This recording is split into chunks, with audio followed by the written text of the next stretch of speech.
Hi, I'm Rachel Goodwin and I'm a channel and healer who loves to teach and empower others. My work is about teaching you how to make a strong and powerful connection with your divinity, your divine spark, soul, higher self, whatever you want to call it, and then bringing that divine power right smack centre into the middle of your life so that it mixes and integrates with your everyday life and your everyday self. To me, this is ascension as it creates an overall rising of vibration and is where my path and yours has always been leading.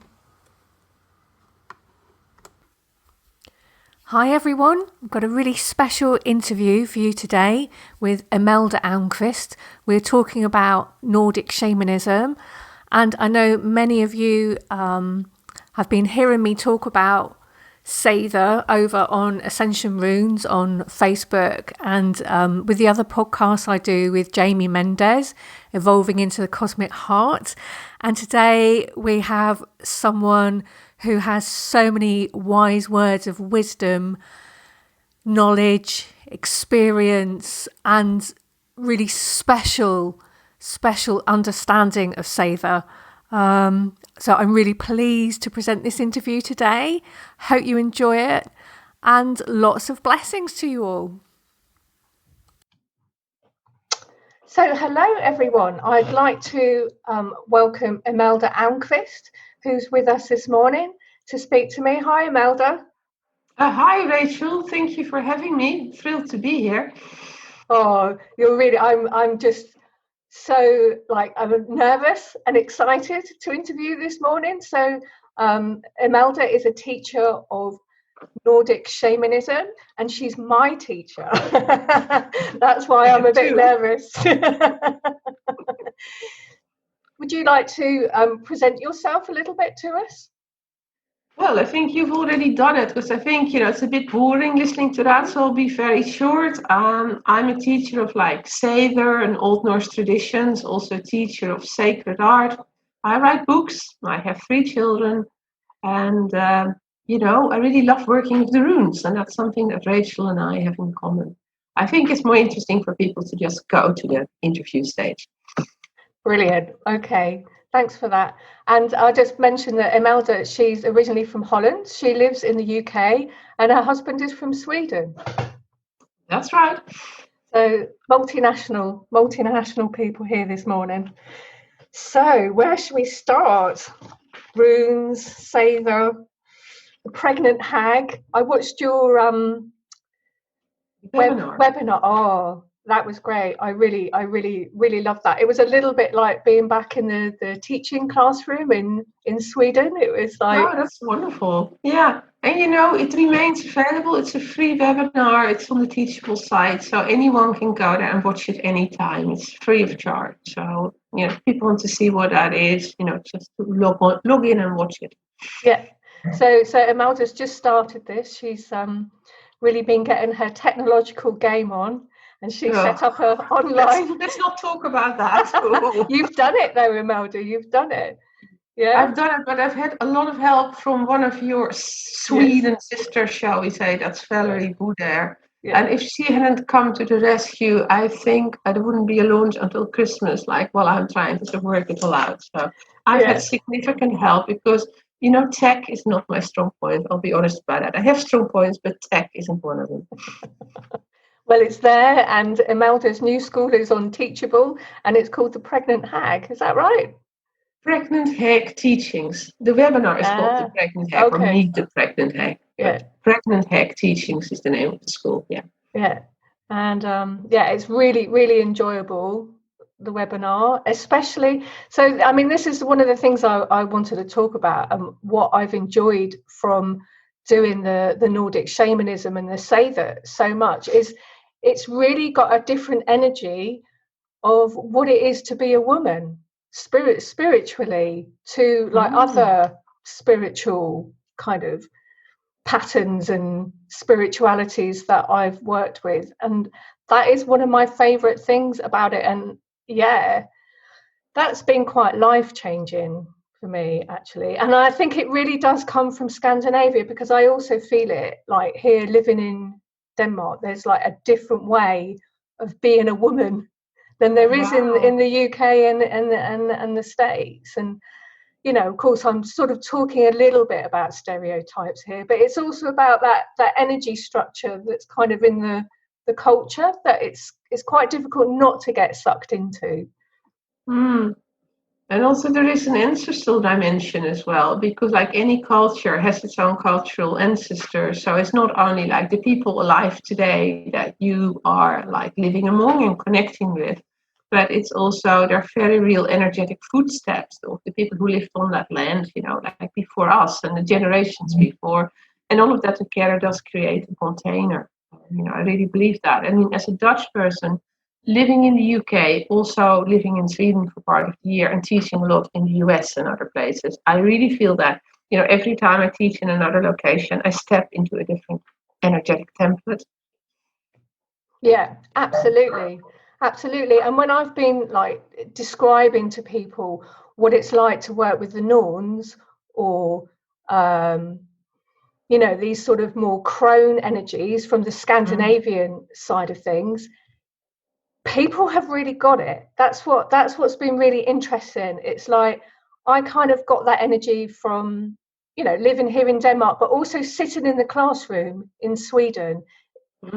It's like having a torch that's given to you, and then when I describe it to other people, they just get it. They just get it too. And I think there's a lot here about soul heritage, and it's something that's been hidden for quite a long time now. Or, well, you know, maybe it's more outside of Scandinavia it's been hidden. I don't know. But I mean, you know, for years I studied, well, not so much studied, but experienced goddess spirituality. Because I'm a great book reader, but I never read books on the goddess and things like that. I just went and did sort of, you know, things with other people where we were actually working with those energies rather than, you know, reading about it.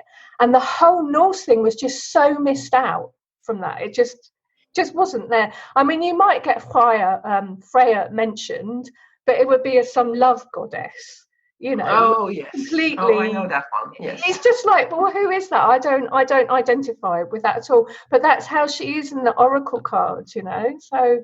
Oh, okay. Yeah, oracle cards. Okay. Yeah. Yeah. How would you describe her? Well, I mean, Freya has a connection to love, certainly. And, you know, in the Edda, it will speak of that, you know, that she takes a special interest or like watches over like lovers. So I'm not saying it's not there, it's not untrue. But what we should never forget that Freya also has a death manifestation. I mean, she rides out with her Valkyries, like, and they fly over the battlefields. And she's one of the pickers of the slain. And it's even quite clear that like Freya takes her pick before Odin gets the other half of the slain warriors and takes them to Valhalla or Valhall, depending on what language you're in. So to say that Freya is only a love goddess is a huge understatement of what she really is. But you know, this goes for every mother goddess. If we're now talking about goddess spirituality, that there's a lot of talk about, you know, love goddesses. And then we immediately think maybe about the Greek, you know, Aphrodite, or like the Roman, like Venus. They're like, you know, they epitomize the love goddess. Every love goddess that I've ever studied or worked with, or, you know, brought into group work with people, every love goddess also has the death manifestation. And that's the only way it can be, because life can only exist courtesy of death. And there can only be birth and creation courtesy of there also being destruction. That's not a message everyone wants to hear, but that is one of the messages of the pregnant egg. You know, that's very much the heart of that webinar. That's one of her teachings. Yeah, and yeah, I really love that. And I was thinking about this the other day, because I mean, I was born in 1970 and I grew up in a small town on the Kent coast in the UK. And, you know, I can really remember as a child that men seem to do most things and write books and make films, and I of course it wasn't literally true, but it was very much what I grew up with. And the town where I grew up in, girls were supposed to be pretty and you were supposed to have a certain shape, and Oh yeah. yeah, and I didn't really fit that. I didn't really fit that criteria. And people thought I was a bit weird and a bit strange, and like many of us, I know many of us have that experience of like people could feel we were a bit different because we were. Yes. But I mean, that's what the whole thing about like the Nordic cosmology, it gives me a role model of somewhere I can actually see myself in it. I can see, oh yeah, I'm in there, because I didn't have that when I was a little girl, and I felt like, oh, there must be something wrong with me. And now that little girl is in me. She's going, oh yeah. She's sort of found herself in all of these things. That's like a homecoming, isn't it?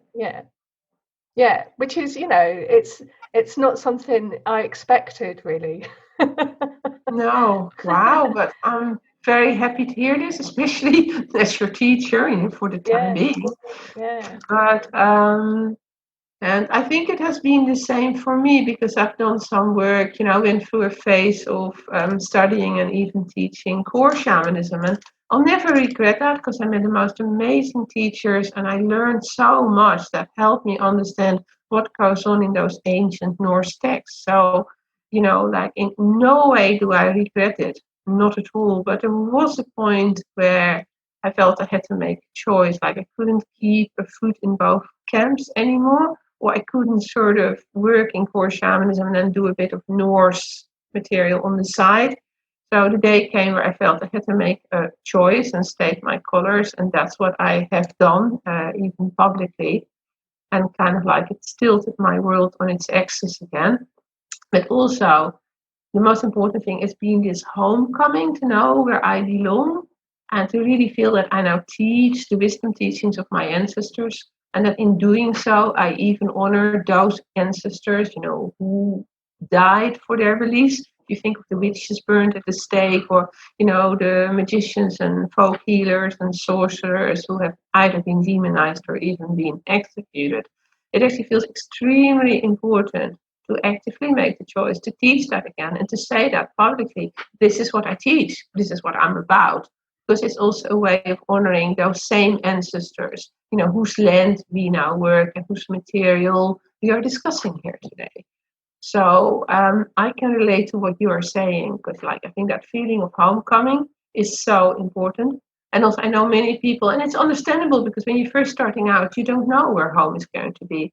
So I've met many people who explore many different schools of thought, or, schools of spiritual belief. And that process of seeking absolutely has its place.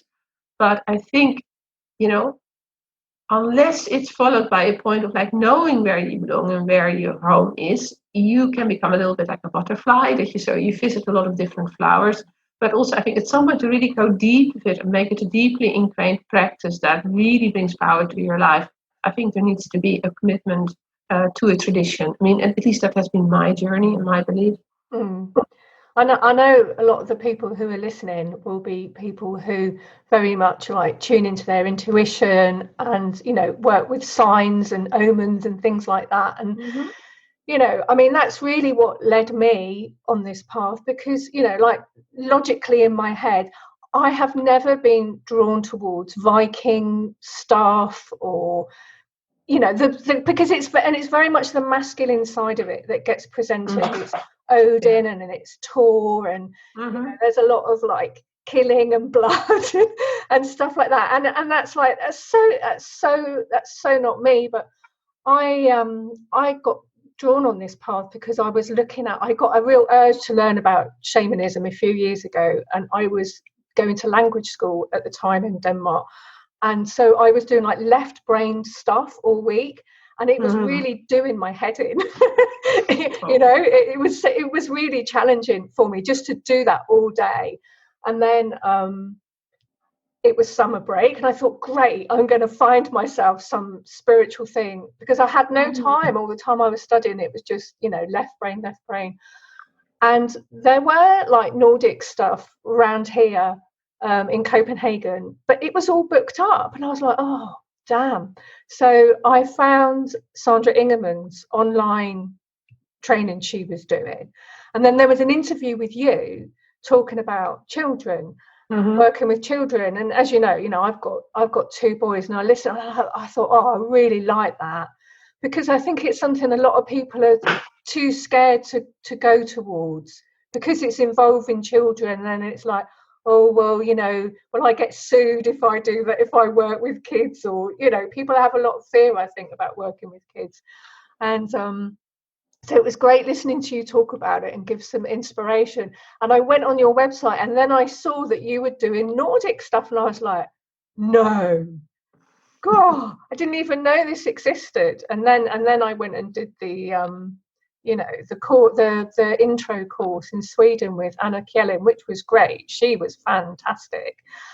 And in a way, I was going because I just had this urge to do shamanism, but it was also about connecting to the land that I'm living in, because I feel quite disassociated sometimes with Danish culture, because it's not my culture. And although I am part Danish, part English now, I wanted to connect to the spirituality, because that's what I do.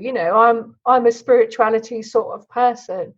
And so there were other reasons as well, but I just thought, oh, I'll just do this and that'll be it. and then the journeys and everything that I did, oh my God. Oh, I mean, it was just so profound. It was untrue. And I never expected it. I never expected it at all. And I think that is how it probably is for a lot of the people that I speak to.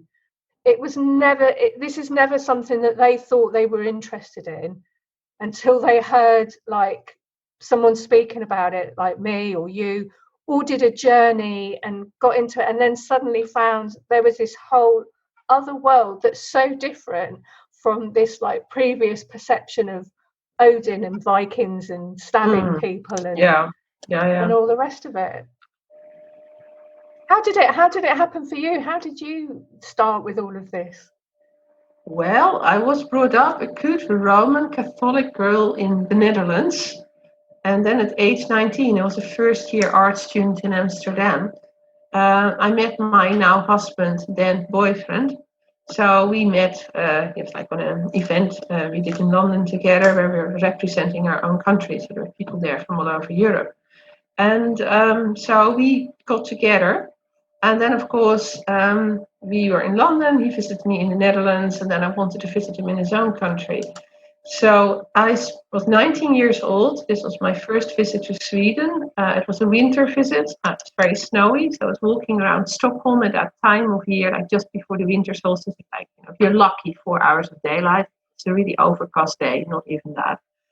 And I was like, I liked walking around Kamlastan, the old town, and visiting antiquarian bookshops, and picked up this little book, very cheap. I think I paid 10 crowns for it, like no money at all, about the Norse cosmology and the old Norse myths. And like I opened it, really old, as in antiquated Swedish, and I just taught myself Swedish, so I was reading in Swedish.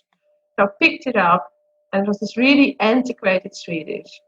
Not that I realized that, but like I could read it. And it was like I opened a portal, and the Norse gods kind of like tapped me on the shoulder, and I kind of like, they just came and they never left.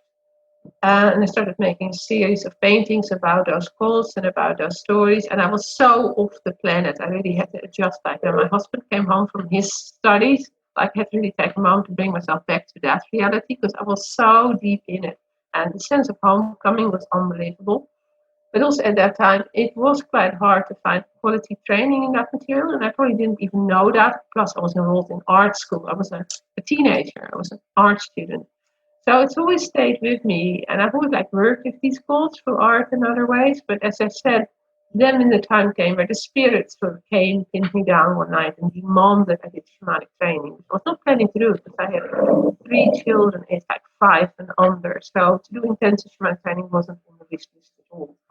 But the spirits came and reminded me that this was a soul commitment I had made, and it was now time to do it. So I Googled, and there was so little available. I mean, I looked at Scandinavia first, but it was very disjointed. You know, you could do like one workshop and then nothing for many months, and then possibly another workshop a year from now.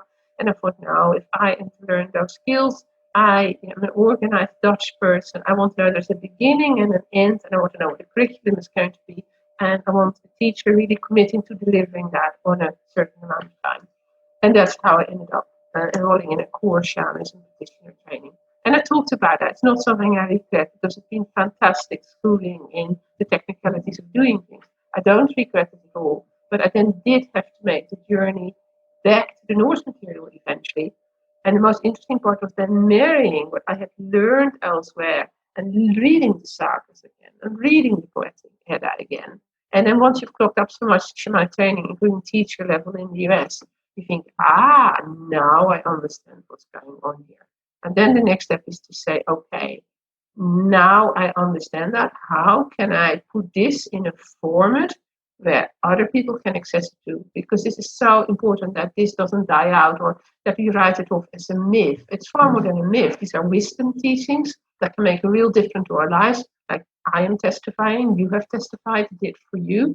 So that then became my passion. And then we bought a house in Sweden in the forest. And the spirit sort of said that we will cooperate you buying this house. Like other people wanted to buy it, so like bidding war, and it became quite unpleasant. And I said to the spirits, but I really feel I need to be here. And they said, if you commit to bringing other people home, like to their soul home, we'll make sure that this happens. So I made that commitment, made a pledge, I made offerings on the land, and I made a commitment.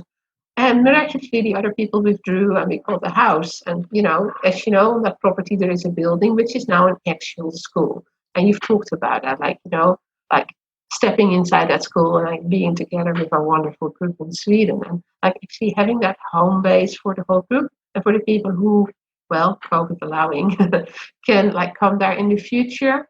And also to have seen people's reactions, that's been one of the biggest things for me, but also the other people on the Sweden program, our whole group. I've seen people like in tears. They have been so moved, like being on that land and connecting with that material. And, for me, even as a teacher, it's been quite unlike anything else I've like taught or done. It's been very, very earth-shattering and life-changing, really. Yeah. That's it, and I think it's because there's a bigger thing. There's a bigger thing happening here. This Nordic cosmology and spirituality. It's the time for it to come back now. And what I love about the way we work with it is is through that we have got the grounding in all the academic stuff, because I was amazed to find just what a wealth of material there is academically on all of this. I mean, It just doesn't exist in any other type of spirituality, I don't think. There's just so much of it.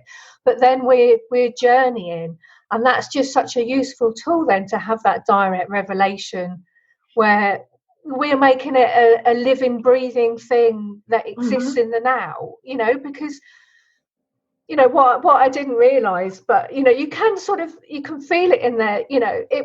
They had so much lack of peace. Basically, they had to fight so much to survive, and we live in a very, very different world now. And although we need to really have a lot of resources and be strong in the world that we're in, because I'm not sure it's any easier than it was, but the challenges are different, and so it needs to fit our time. But I also work with like land energy, and there's a lot of like energy points around where I live that are just starting to wake up. And I think there's this whole, I can feel like this whole wave of things just opening up in Scandinavia that's really fascinating. And when I talk to other people about it, they really resonate with that. So I think this is something that's part of a much larger thing that's going on. Yeah, that's what I observe too. And I think it's very much, we often speak of Norse myths, but I'm really trying to go beyond the word myth, because myth people think, oh yeah, like mythology. And that's why I use the word cosmology instead, because it is a whole world view. It's a perception of the world. But also, as you say, the first people see of it is the Vikings, the raids, Odin and Thor. And people get the impression it's a very masculine dominated world. Which, of course, some people will take it that way and make it that way. There are like groups working with it in that way. And like anything that is in existence, it has its own shadow expressions. I mean, there's no getting away from that. But the way that I choose to teach it and the way that it's opening up for the people that I work with is that there is a really stronghold, like a realm of deep femininity, like at the heart. If you get beyond that surface layer of male gods and Vikings, like, and if you actually take the time to go beyond that, and at the heart of Norse cosmology, you, for instance, find this mountain called Lufjaberry, which is the mountain of healing, where Menklof resides, but some say she's really a manifestation of Freya. So here we're then meeting Freya more as a goddess of like healing rather than love goddess or death goddess. And she has these like 9 maidens who like work with her there, who are all amazing healers in their own right. And I started doing this with like healing work with really sick people, or like with students. Say, if you really, and like, also like one of the maidens there actually takes on the desperate cases. You're supposed to go and see her only when you have exhausted all other possibilities of healing. But then you seek this audience and you make a pilgrimage where you climb the mountain of healing. And I have seen miracles occur, individually and in group work. And then for people to say, oh, Norse cosmology is also uber masculine. It's like, it is only that if you see it from the outset, if you don't take the time to really familiarize yourself and learn what is really there.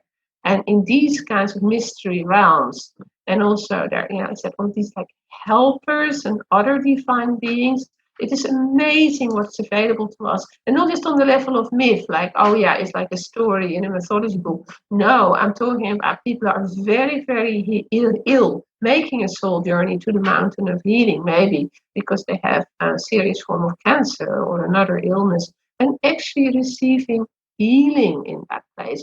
Their life and their physical health changing because of the journey they made to that place. So there's this whole realm, a feminine realm of healing and wisdom. And, let me go back to those wisdom teachings of the pregnant head, because these are all manifestations of, it's crone wisdom, it's women's wisdom teachings, and it's all there. And also it's in the text as well, if you know where to look. I mean, there are whole passages in various texts in the Poetic Edda where these realms are described. And if you know how to read it, you find instruction booklet, like how to go there and how to work with it. So you're right, it's amazing what is there and what's available to us. And it's been fabulous to come on the Seiðr course with you and have this taught. And of course, we haven't gone into the whole Lufjaberry mountain yet. I think that's next year, isn't it? We're doing that module. Well, it was to have been June this year, yes. But the pandemic came, the crown goddess had other ideas, the Norns were carving a different fate, so it's now going to be June next year. But yes, this is the next thing we're going to do. And really on a professional level, how do I use these techniques as a healer to bring about real change in people's lives? Yeah, that's next up. But we have to all get to Sweden from all over the world to be able to do it, Yeah.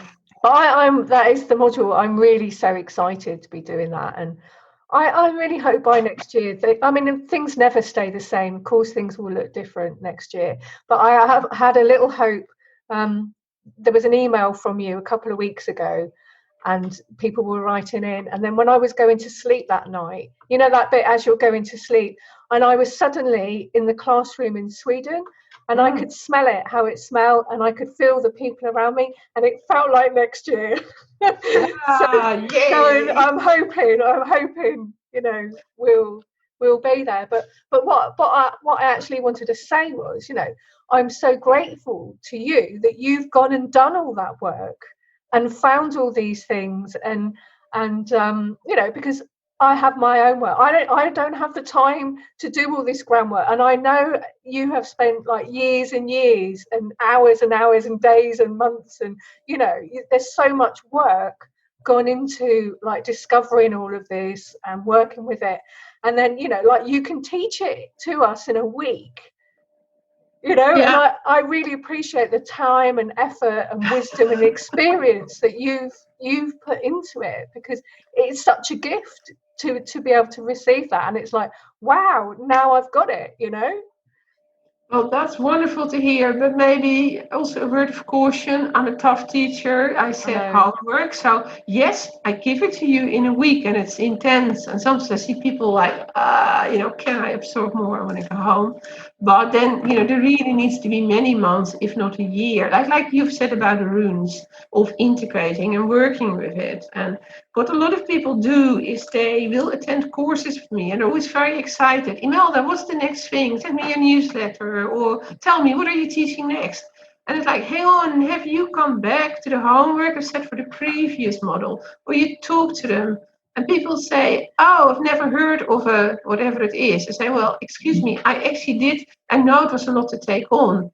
I did teach that in module number 2. So have you read back your notes? Have you come back to that material? Because this thing of always wanting more. But I think what COVID has really done, and you were the one who made this point to me, that was actually you saying that COVID in a way has given us the gift of deeply integrating what was already received. And that was a lot. Those 2 modules we've already done.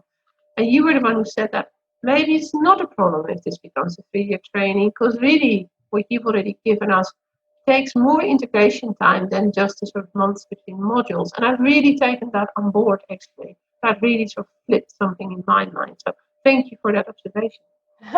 Oh, you're welcome. Because like in many ways, I think of myself, I'm a very slow learner, because I take one thing and then I take it as deep, as far as it can possibly go before I can move on to the next thing, and that's just the way I learn. But then it means that when I sort of get to the end, boy, I've really learned it. Do you know what I mean? So excellent. So I'm a bit the opposite of like, but I understand that thrill of like getting new material, because it is exciting. Oh, it's exciting. It's very, even I feel that when I start writing a new module, I think, oh, this is exciting.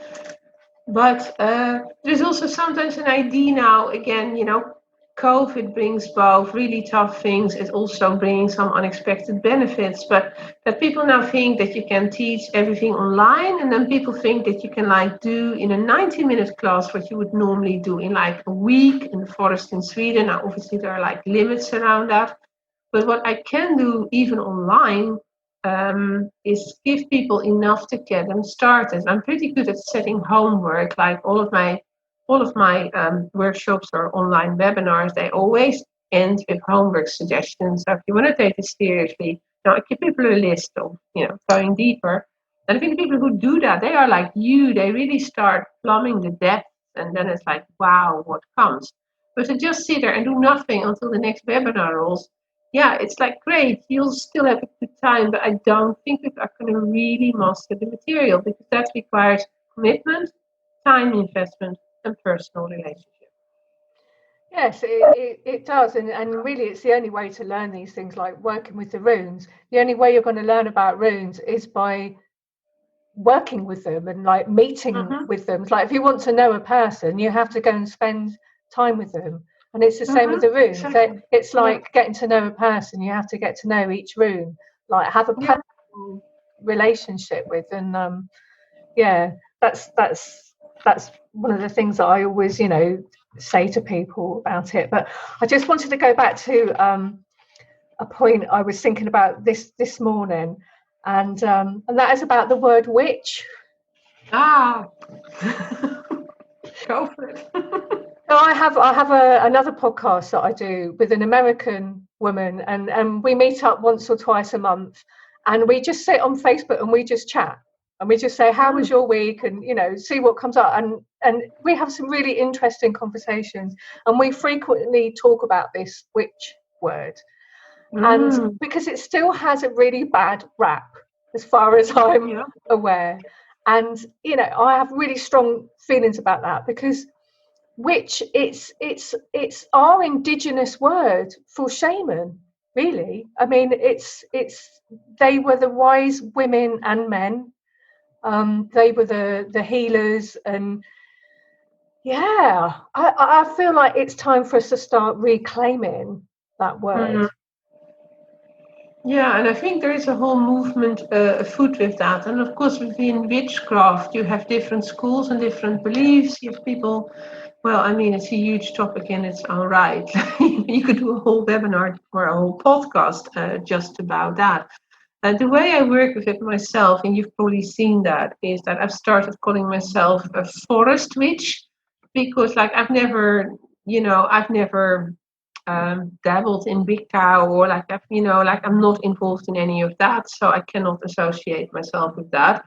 I think my personal connection is much more, as I said earlier, to those, healers, folk healers and medicine people, wise women and men who were often like demonized and burned even for their beliefs in Northern Europe, deeply Northern European. Um, and I feel that by calling myself Forest Witch, which I sometimes do playfully, but also I've contributed, I've written like chapters for books about witchcraft or, like anthologies and stuff, where I write about what I do. But for me, it's both about acknowledging that the forest is my kind of direct teacher, that, well, you've been there, the forest around our house in Sweden, that every time I walk in there, I bring back something that I've learned. Like the forest truly is the teacher for me. That's not a metaphor, that's like a true fact. And then also by really calling myself a witch, which is going to surprise some people. Again, maybe my colleagues in core shamanism, like, oh, why don't you call yourself a shamanic practitioner? Huge issues around cultural appropriation, the whole word shamanism is controversial. So there's a whole sort of, story playing out there. So by calling myself a forest witch, it's kind of like I put myself back with my ancestors and I stand up for what they believed, what they practiced and what they did. So for me, that's a very deliberate choice. And I really love that term forest witch, because it just immediately conjures up the connection to nature and the power of the land. And it doesn't have any religious connotations or spiritual or anything. It just it gives you a feeling straight away of what it is. Yes, of what is going on there. And also just the word witch, because I mean, of course, I think on an ancestral level, and it's not only in Europe, it happens in other places as well. There were witch hunts in the US and even historically in other places, like that kind of demonization happens everywhere. But let's speak specifically of Europe. Like for most people of European heritage, and that's both you and me and many other people, and that's even many people who maybe live in Australia or the US or Canada, all over the place, but whose ancestors were from Northern Europe. And that's a group that's often overlooked, but often they are the people now want to come to Sweden and learn their ancestral material, and they're the people I teach in the US.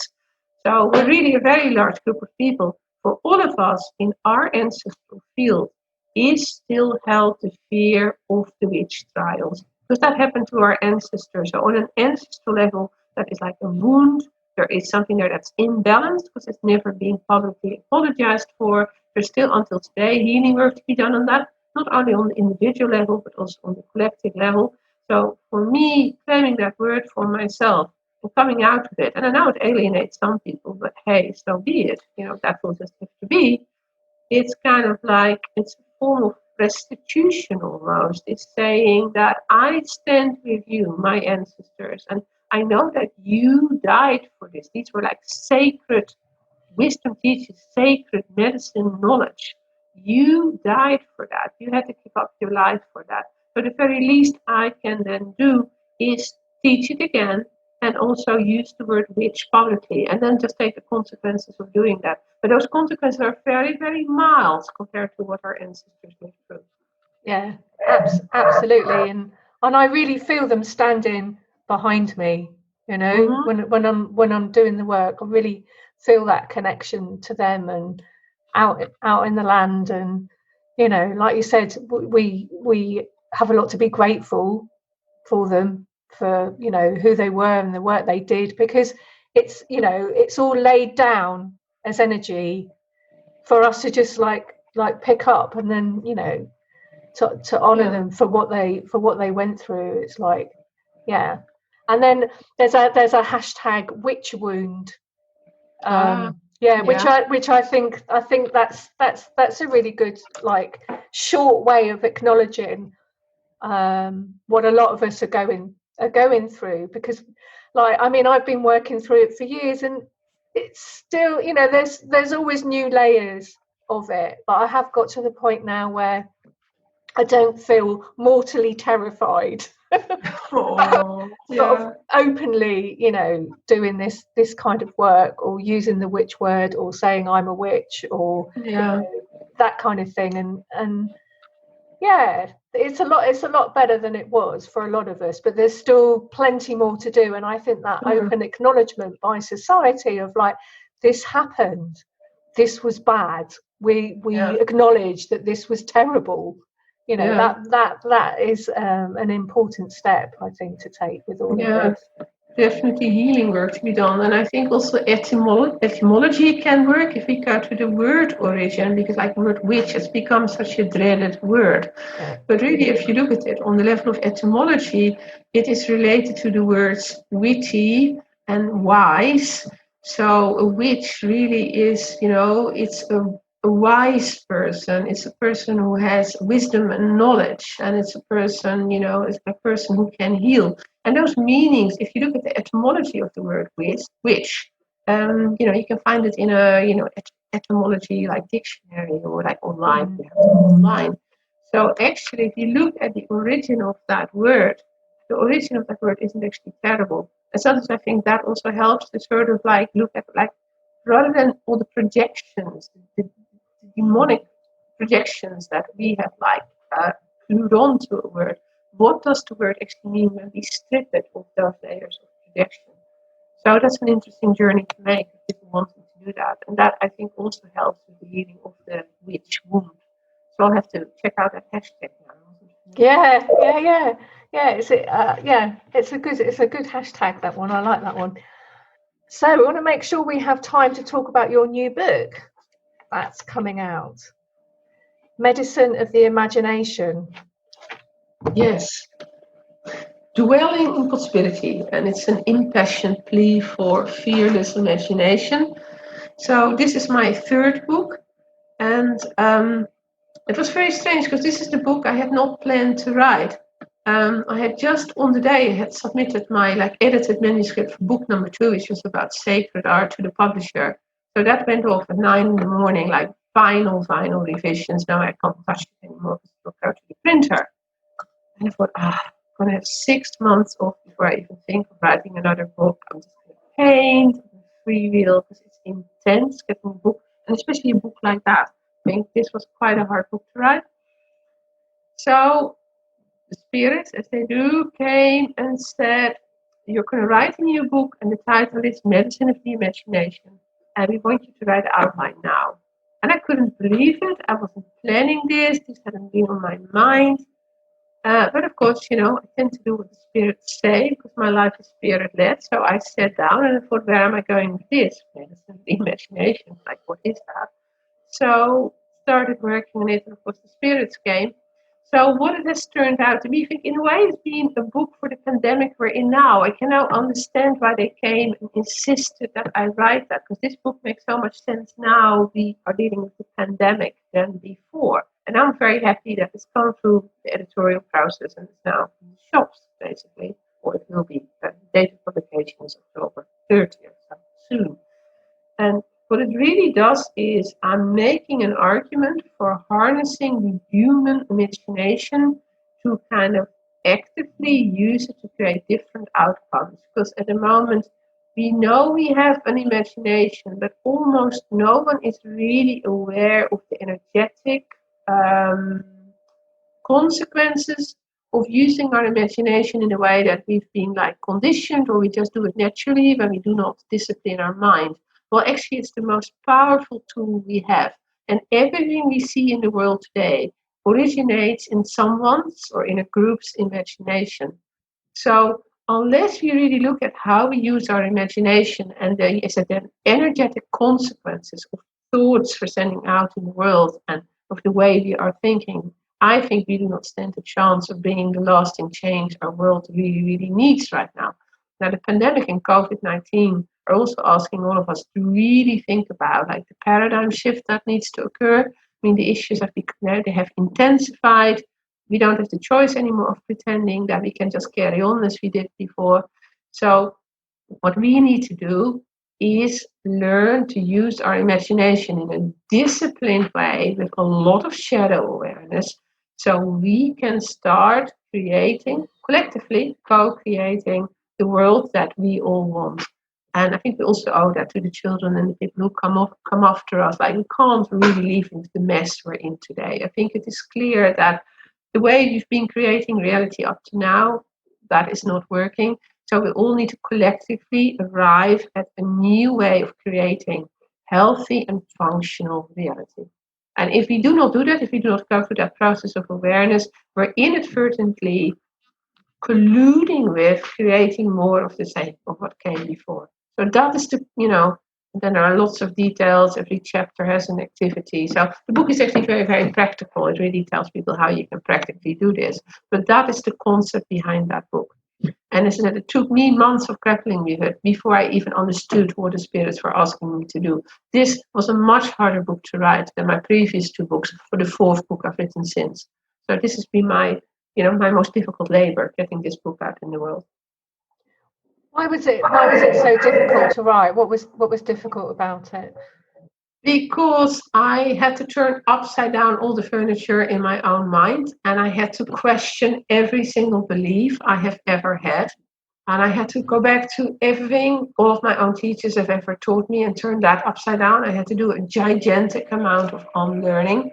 And also, some of what is in this book really comes from psychology. It's kind of like half shamanic practice and, also Northern tradition work. And the other half of it is psychology, because I had to use the language of psychology to explain what was going on. But the thing is, I'm not a psychologist. I've not formally studied psychology. So if I am going to use material from that very different field in which, I'm not a practitioner, I had to do so much reading, and I had to triple check every footnote so everything is credited. So the amount of research and reading I had to do to get to a point where I feel that with a degree of, well, not authority, but that with a degree of actually knowing my stuff, that I could write about this, that was a gargantuan job. But I've done it to the best of my ability, and we'll soon find out what people think. People are writing reviews at the moment, and some people who are about to publish reviews. So I hold my breath and I'll see what happens now. When people start reading it. It's always a bit scary when a book comes out. Yes, that sounds great though. I'm really looking forward to read that, Imelda. Well, yeah, I hope other people are too. But I think just also to say that, the most beautiful things we have on Earth, other than the beautiful landscapes and the land, but, there are so many man-made things, like we have architecture, literature, theater, music, art, moon landings, humanitarian projects. All of that, it originates in the human imagination. But, the witch trials, the Holocaust, the kind of ethnic cleansing and genocide, or the really, really the unspeakable horrid acts we also see, civil war, refugee camps, kids in cages, at the US border, in detention camps. All of those things are products of the human imagination. So at some point, it's going to be a choice. Do we want to create more of, as I said, the literature, the humanitarian approaches, a better society, or are we going to keep on creating the things we haven't healed? And then also, I talk about, again, the need for ancestral healing work, same as it is with the word witch, and the way that people died for their beliefs and were burned at the stake. Many people have died in other ways as well. People have died in the Holocaust and World War II, and nobody teach that in school. And I think my own mother, who's still alive, has memories of that. She's been telling my children what it was to be a child during World War II. But there hasn't been a large-scale apology. There hasn't been a large-scale initiative to say, okay, this may never, ever, ever happen again. What do we collectively need to do to put in place a way of thinking that would make it impossible for such an outcome to occur? And then if you look all over the world where certain like politicians already are or are going, and I'm not mentioning any names, I look at that and I think, please, surely we do not need another genocide or another version of the Holocaust or another civil war. I mean, look at the Middle East and what's happening there. Surely, in an age of information technology and books being out there's some fabulous teachers alive in the world teaching marvelous material. Surely, with all of these resources available to us, the choice is now open to us to walk a different path.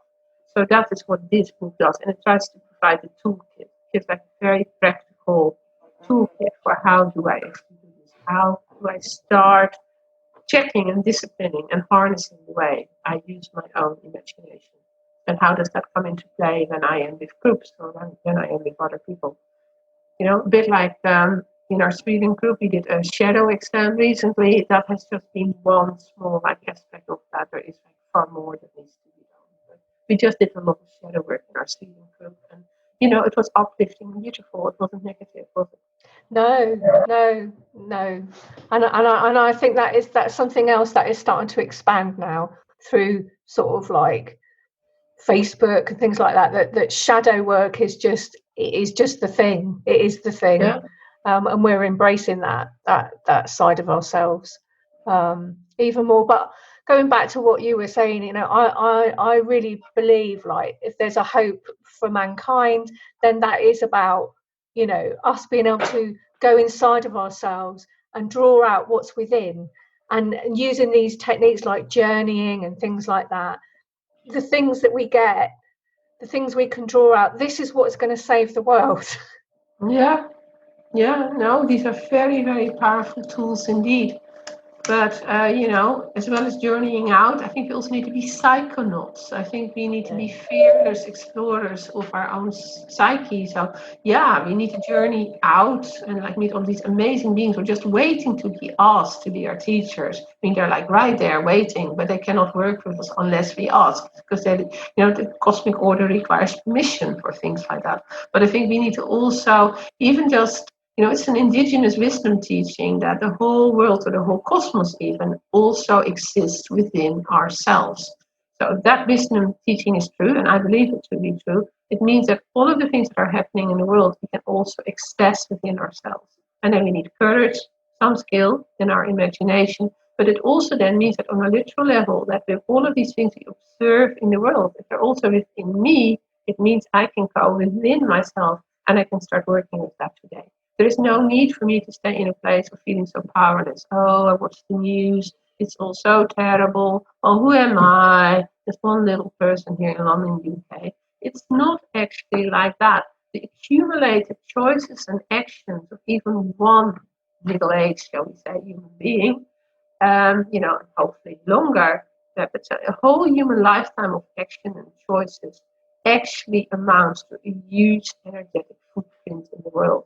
So I would say tread with awareness and make very conscious choices around how you proceed. So that's Medicine of the Imagination, Dwelling in Possibility, and that's coming out. You can pre-order it on Amazon already, and then it's getting sent out from the end of October. So, well, I got an email from the publisher saying the book is in the warehouses. So in truth, it sounds like they'll start sending it out now. Out already. Now, brilliant. You should have it pretty soon. Yeah. So before we finish today, are there any last things that you want we haven't got to, or? Oh, I think we've covered quite a lot. Yeah, I think one more thing, maybe, if I may go back to the runes for a moment, that I know that traditionally speaking, it was a case of, the old Norse society operated more of a sort of gender boundary, though there were also exceptions, and it was, in some ways more egalitarian than our society is today. But that, again, is a whole huge topic. But traditionally speaking, women did more of the Seiðr work and prophecy work, like embodying the vulva and going on the high seat and stuff like that. And traditionally men were more drawn to the path of being a rune magician. And I sometimes get questions about it. People say, oh, like, I'm a woman, can I still work with the runes? Or, oh, I'm a man, can I still go on the high seat? So I just think it's very important to say that, yes, these pathways are open to all of you. You don't need a man to work with the runes. I mean, they're incredibly powerful female rune magicians, and also women authors write on the topic and all of it. So, like, please do not get stuck in that idea.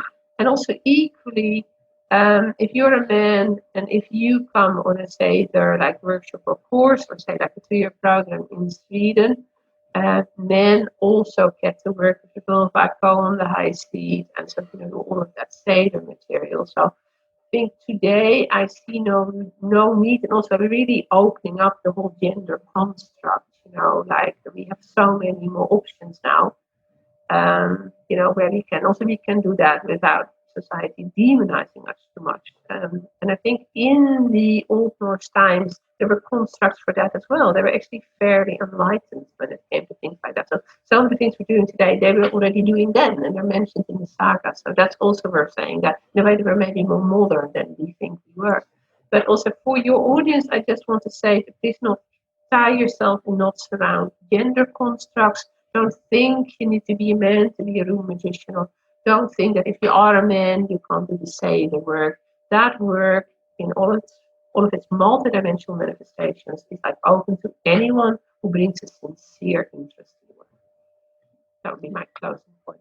That's great. That's a really good point, Imelda. Thank you. And I just want to check with you. You have a website. What's the name of your website? Oh, it's very silly. It's actually much easier if you put my name in the title line for the interview. If you just type in my name, it will come up, but it actually is www.shaman-healer-painter.co.uk. And when I made that website 10 years ago, I was fiddling around. I was still, I had no idea how well visited and prominent that website was going to be. And if I made it today, it would be called The Pregnant Hack. But then I got to make an online school, so I now have an online school called The Pregnant Hack, which is, I like that much better. But there you go. I'll put it on the show notes anyway, so people can see it. Yeah. And Imelda's got some great art videos on YouTube, and go and have YouTube a look at her channel. Yeah. All for free. You can watch it all for free. I'm always surprised that people are always asking for workshops. I think, well, there's so much on YouTube you can watch for free. Like, start there. You can go there right now and watch it now. But people are a bit funny their way. So thank you for talking to us today, and we could go on. There's so much more we could talk about. Yes, we didn't even really get started on the runes. Yes, we can do that another time. Yeah, we'll save that. We'll save that for another day. Thank you very much, and have a good week. For me too. Thank you for having me, and to your audience, thank you for listening to me. You're welcome. Bye, everyone. Bye.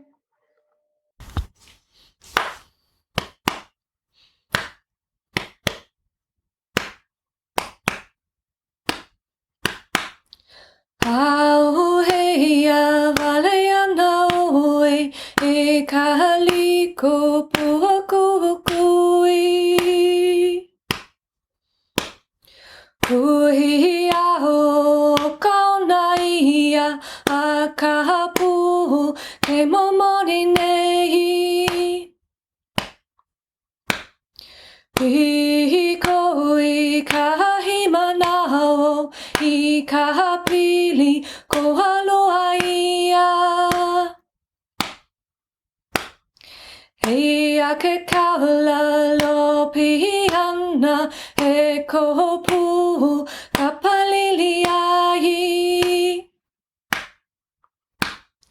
Haina mai kapuana e kahaliko puakukui. Auheia valeana oe e kahaliko puakukui. Kuhia o kaunaia a kahapu kumamoni nei. Pikoi kahimanaho ikahapili koluaia. Ea ke kaula lo pihana e kopu kapaliliai. Haina mai kapuana e kaliko puokukui.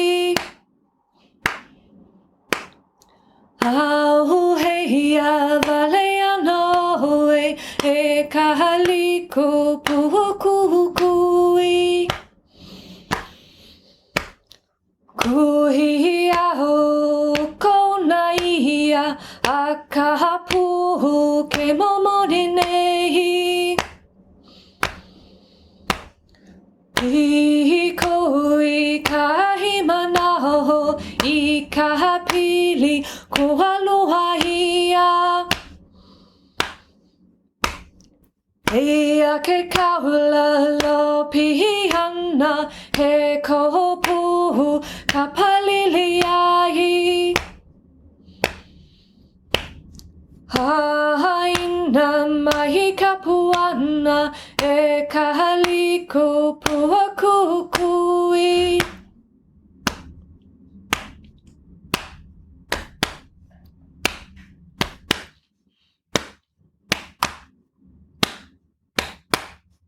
He noa no na ka ui